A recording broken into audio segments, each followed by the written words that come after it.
and welcome to this week's Regulatory Wrap, where we cover the latest developments in compliance and regulation.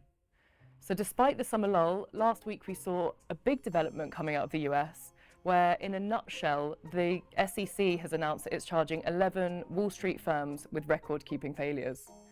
These fines total almost $300 million and were issued for widespread and long-standing failures, which are very similar to those that we've seen issued to 16 broker-dealers in 2022 and to JP Morgan in 2021.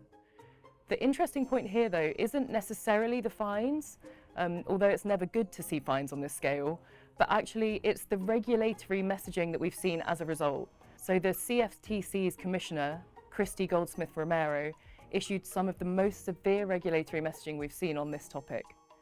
Romero said that the latest enforcement sends a strong message that regulators will not tolerate efforts to evade regulatory oversight. She added that it's time for banks to stop waiting for an enforcement action before they change illegal practices. Romero, it seems, has run out of patience.